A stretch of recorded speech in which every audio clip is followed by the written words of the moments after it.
Bonjour tout le monde, je m'appelle Athénaïs Fondrevel et vous écoutez l'épisode 4 de Fabrique du sentiment d'échec.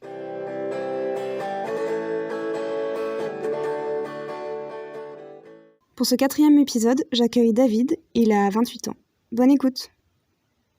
Alors moi je m'appelle David, je suis kiné et donc dyslexique et voilà pour la présentation. Et du coup, au niveau du diagnostic, est-ce que tu as été diagnostiqué tôt, tard? Quand est-ce que tes parents, ou les enseignants s'en sont rendus compte? Le diagnostic, ouais, c'était très tôt, hein, à mon avis dès le CP. Dès le CP, je me demande même la maternelle parce que je me rappelle que j'étais suivi très tôt, quoi. Je pense même avant le CP. J'avais du mal pour l'apprentissage de la lecture et tout. Et bon, ils s'en sont rendus compte très vite, quoi. Moi, c'est surtout voilà, lecture, écriture, quoi. C'est une catastrophe. C'est-à-dire jusqu'à maintenant, lire et écrire avec des fautes d'orthographe, c'est tout le temps, et la lecture aussi, c'est pas la folie, quoi. Se rappeler de la route pour aller là.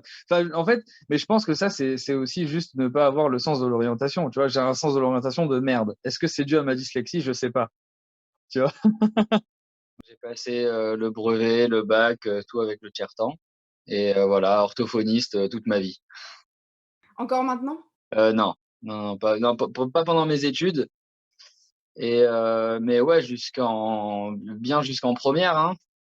Première, peut-être terminale, j'ai pas fait, mais jusqu'en première, j'étais chez l'orthophoniste, quoi. En fait, je trouve que moi, je pense que j'ai été, faut quand même super mal suivi, quoi, chez l'orthophoniste. Ce que je faisais, je sais pas toi ce que tu faisais chez l'orthophoniste, mais moi, je faisais des dictées et de la lecture, quoi. Donc en fait, tout ce que j'arrivais pas à faire à l'école, bah, je continuais à mal le faire chez l'orthophoniste, quoi. Toi, tu t'en souviens, quand tu étais petit, les premières séances d'orthophoniste, enfin, ça t'avait paru bizarre? Enfin, tu as des souvenirs de ces trucs-là? Parce que c'est pas anodin d'aller voir un spécialiste, J'ai des souvenirs, ouais, mais plutôt des bons souvenirs de ma première orthophoniste, parce que j'étais vraiment petit, donc on faisait surtout des jeux. Mais bah, quand j'étais petit, j'en avais des bons souvenirs. Après, pour la suite, je t'avoue que j'avais tendance à le cacher, tu vois, à mes potes. C'est-à-dire que je le disais pas, tu vois. En plus, surtout que quand tu vas chez l'orthophoniste, je sais pas toi, mais moi, j'y allais. Même quand j'avais 15, 16 ans. Euh, Souvent, c'est des gens plus petits qui vont chez l'orthophoniste. Donc en fait, tu es là, tu es dans la salle d'attente avec que des gamins autour de toi et toi, tu es là, tu attends l'orthophoniste. Putain, moi, j'avais honte d'aller chez l'orthophoniste, en fait. Mais bon, j'y allais parce que je me disais, bon, ça va sûrement m'aider. Donc voilà. Bon, j'ai pas l'impression que ça m'a amené grand-chose, l'orthophoniste, mais bon. J'ai un truc qui m'a marqué de ouf. C'est que je crois que j'avais fait tu sais, j'étais allé justement faire un petit bilan pour pouvoir avoir le tiers-temps, je crois, au brevet. Je me demande si c'était au brevet ou au bac, je sais pas. Et je me rappelle, le mec, il a dit, t'as un niveau de lecture de CE1 août. Mais moi, genre, je me suis rendu compte du fait que ça m'a pas aidé à l'université, en fait. Parce que à l'université, j'avais énormément de mal à apprendre des trucs par cœur, à lire et tout. Et en fait, je me suis dit, et donc du coup, je trouvais des petites stratégies, tu vois. Et je me suis dit, en fait, putain, mais l'orthophoniste, elle aurait pu m'apprendre tout ça, tu vois. Elle aurait pu m'apprendre à trouver des moyens mémotechniques, à peut-être même à apprendre à taper à l'ordinateur plus vite, à écrire aussi des abréviations, par exemple, je sais pas, moi, des astuces pour prendre des notes plus vite, des trucs comme ça. Moi, je pense que c'était le rôle de l'orthophoniste de m'aider à trouver des moyens de compensation, tu vois. Mais franchement, il y a rien de tout ça, quoi. C'est pas comme si que je m'en foutais, c'est-à-dire que vraiment, je faisais sérieusement. Moi, quand j'étais petit, je me disais, ok, je suis dyslexique, mais je vais aller sérieusement à tous mes cours d'orthophoniste et je vais essayer de travailler correctement pour que quand je serai grand, ça ira mieux. Mais en fait, pas du tout. En fait, là-dedans, tu te sens très seul. Moi, dans mon école, j'étais le seul de ma classe à être dyslexique. Je me sentais seul au monde. C'est-à-dire, et ça m'a poursuivi toute ma vie. C'est-à-dire que quand je crois que le pire, c'est lire à voix haute en classe. Toute ma vie, c'était horrible. Ça veut dire, dès que je sentais que la prof allait dire, et on va commencer à lire, mais j'angoissais grave. Et ça, malheureusement, je crois que on en parle, on le prend pas en charge, je trouve. Je sais pas toi, hein, quand tu étais jeune, mais on m'en a jamais parlé. Attends, c'est pas normal. J'ai été suivi toute ma vie chez une orthophoniste. Ma mère, elle était super accompagnante et tout, tu vois. Bon, elle, c'est pas sa faute, puisque elle faisait confiance aux professionnels.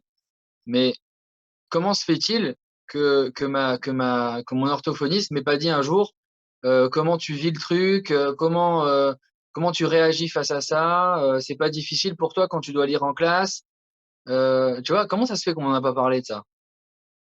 Bref. Toute ma scolarité, j'ai toujours été nul dans toutes les matières, sauf en maths. Donc en fait, je, du coup, bah, je travaillais que les maths.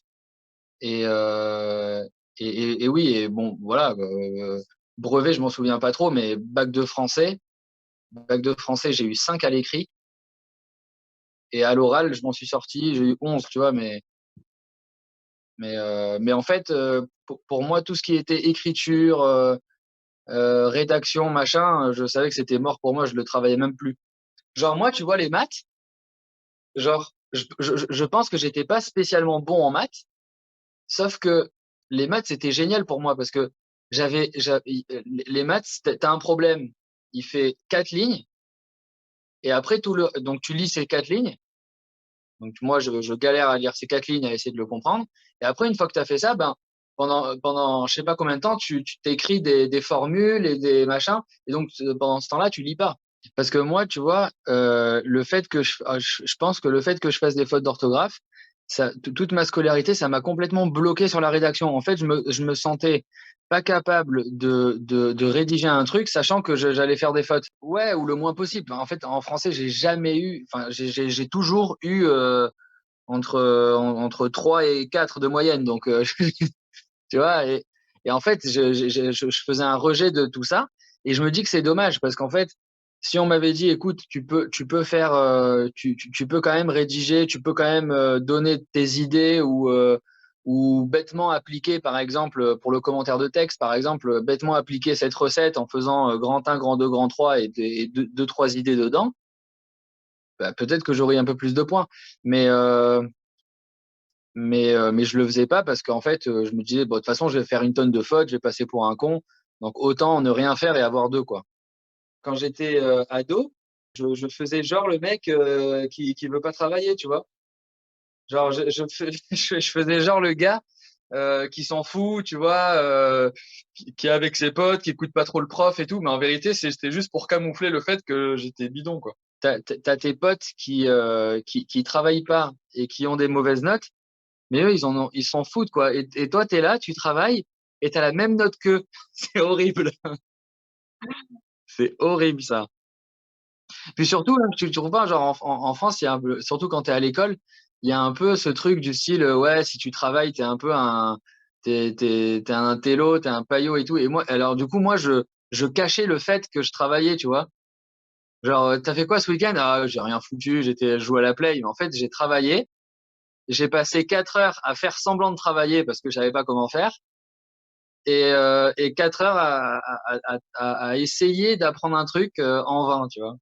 Tes parents, du coup, est-ce que ça s'est bien passé? Est-ce qu'ils ont été conciliants ou est-ce qu'ils ont été chiants?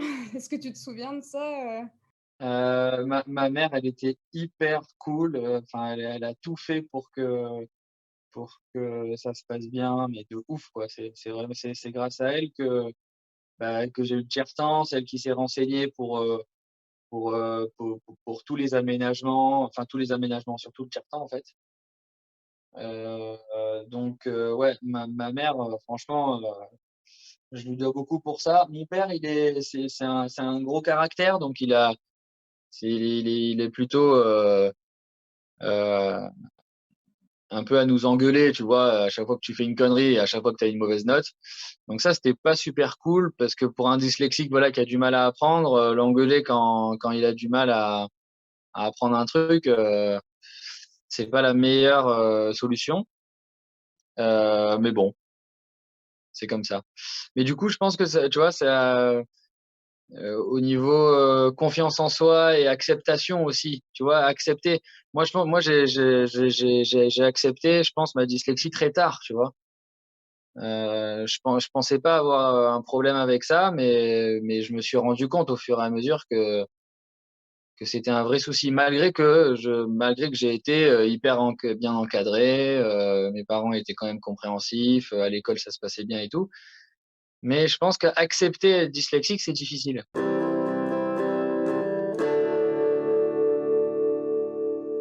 Après, moi, j'ai fait, au début, je me suis lancé en infirmier. Ça m'a pas plu du tout. J'ai fait une première année, ça m'a pas plu. Et après, je me suis lancé en kiné. Je suis parti en Belgique pour faire kiné à l'université. Et voilà. Et ça s'est bien passé au niveau, justement, à l'université? Est-ce que tu as rencontré des difficultés pour expliquer ce que c'était la dyslexie? Ouais, j'ai pas eu besoin d'en parler. Après, je t'avoue que j'aurais aimé en parler parce que je crois que tu vois, c'est quelque chose au niveau de la confiance en soi, c'est pas évident parce que tu vis heureusement, tu vois, en fait, je pense que je me suis beaucoup aidé, par exemple, grâce à mes potes. Tu vois, moi, je travaillais à la bibliothèque, on s'entraidait énormément. Et franchement, moi, j'ai réussi grâce à ça parce que, par exemple, juste la prise de notes. Prise de notes quand tu es en amphithéâtre, que tu as je sais pas combien de personnes dans l'amphi, que tu dois regarder les diapos, écouter le prof et prendre des notes. Et c'était impossible pour moi. Impossible. Et du coup, heureusement, je grattais des notes à tout le monde. J'avais des potes qui enregistraient les cours en audio. Et du coup, je faisais assez souvent ça. En fait, pour certains cours, pour les cours les plus durs, en général, les gens, ils enregistraient. Et du coup, bah, je me tapais les audios et je prenais des notes en même temps. Donc, je pouvais mettre pause, tu vois, et noter. Et une fois que j'avais fait ça déjà une fois, tu vois, et ben ça m'éclaircissait pas mal sur le sujet. Et là, je lisais par contre on appelait ça le syllabus, mais en gros le polycopié, si tu veux, de l'université, tu vois. Et en fait, moi, c'est ça qui m'a un peu pas réconcilié avec la lecture, parce qu'à un moment donné, presque, je me suis dit, putain, j'ai tellement lu dans mes études, peut-être que je vais finir par bien lire. En fait, pas du tout, hein. J'ai lu des tonnes de livres de médecine et je lis pas mieux, hein. Mais, euh, en fait, du coup, en fait, le fait de connaître quand même le sujet, ça m'aidait beaucoup à la lecture, bizarrement. C'est-à-dire, comme je savais plus ou moins le sens et le but de, du livre ou du chapitre, eh ben, j'avais plus de facilité à lire. Bon, je lisais très mal, mais j'avais un peu plus de facilité. Et tu leur avais dit que tu étais dyslexique ou pas du tout à tes potes? Non, non.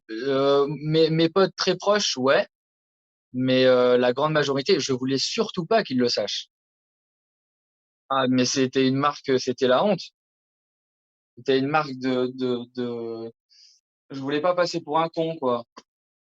Je voulais surtout pas qu'on me colle l'étiquette du dyslexique, en tout cas. Tu sais, tu te mens un peu à toi-même, tu te dis, bah, de toute façon, dyslexique, c'est pour les enfants. Voilà, moi, ça y est, je suis un adulte. En fait, je voulais me détacher au maximum de mon état de dyslexique. Et surtout, je me suis lancé en kiné en me disant, vraiment, je tente le tout pour le tout. J'étais vraiment pas sûr de moi, hein. Franchement, je me suis lancé en kiné. Tous les jours, je me disais, mais je vais rater de toute façon. En fait, tous les ans, d'ailleurs, je me disais ça. À chaque fin d'année, je me disais, bon, c'est sûrement la dernière année. Mais jusqu'à ma dernière année, c'est ça qui est ouf.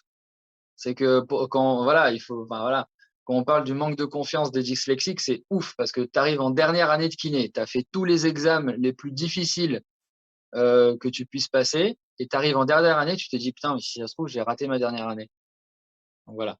Et du coup, pour la dyslexie, en fait, moi, j'ai eu en fait, voilà, je devais passer anatomie. Anatomie à l'université où j'étais, on le passait avec les médecins de première année. Donc, en fait, c'est un examen qui était pour moi inaccessible, en fait. C'est vraiment, tu dois apprendre tout le corps entier. Donc, par cœur.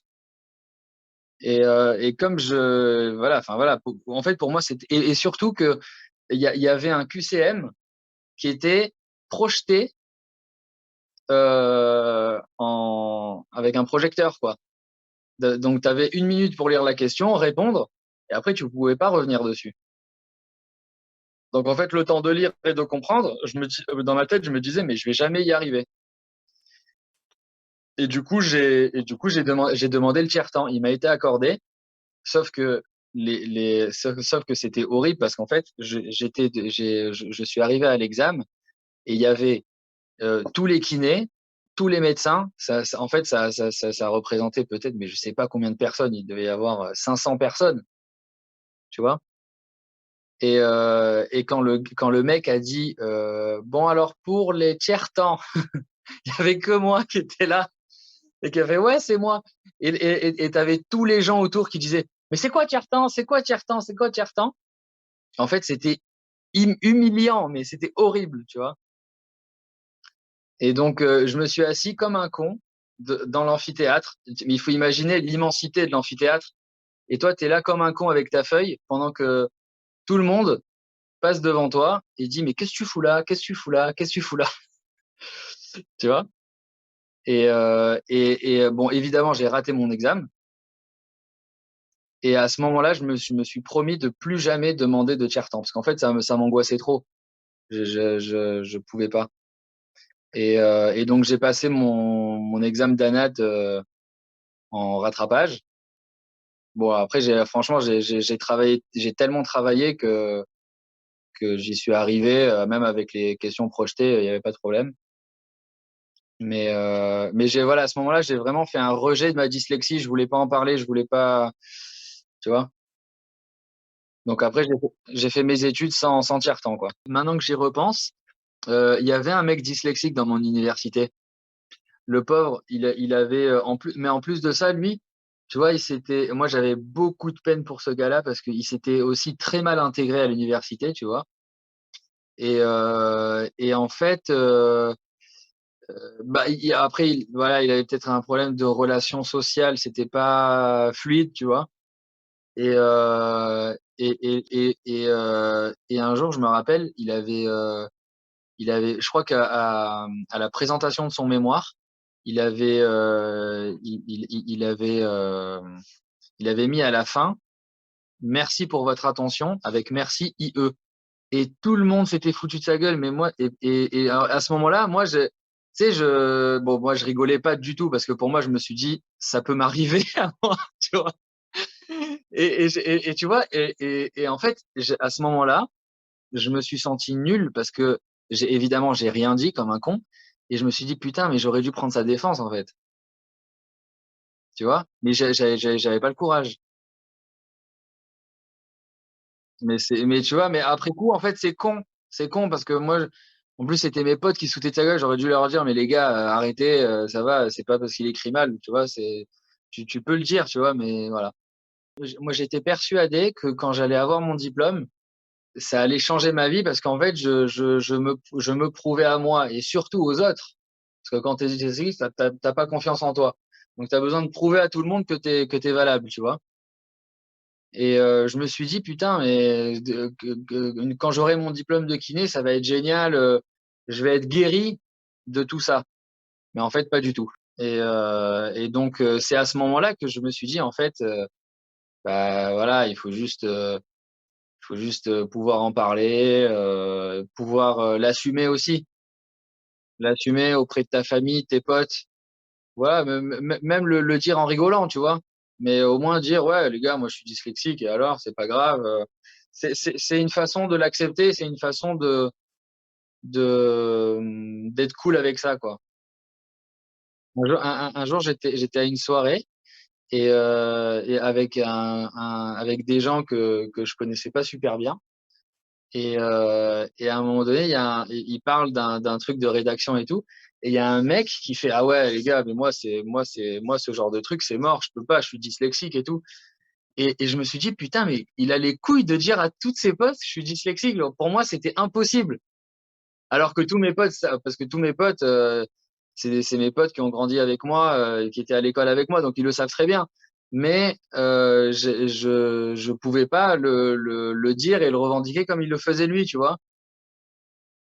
Et ça a fait un déclic en moi, tu vois. Je me suis dit, putain, en fait, voilà, il faut juste le prendre à la rigolade, le dire, et puis c'est tout. Enfin, les gens, ils vont pas te bouffer à cause de ça. Voilà, c'est ici que se finit ce témoignage, j'espère que ça vous a plu.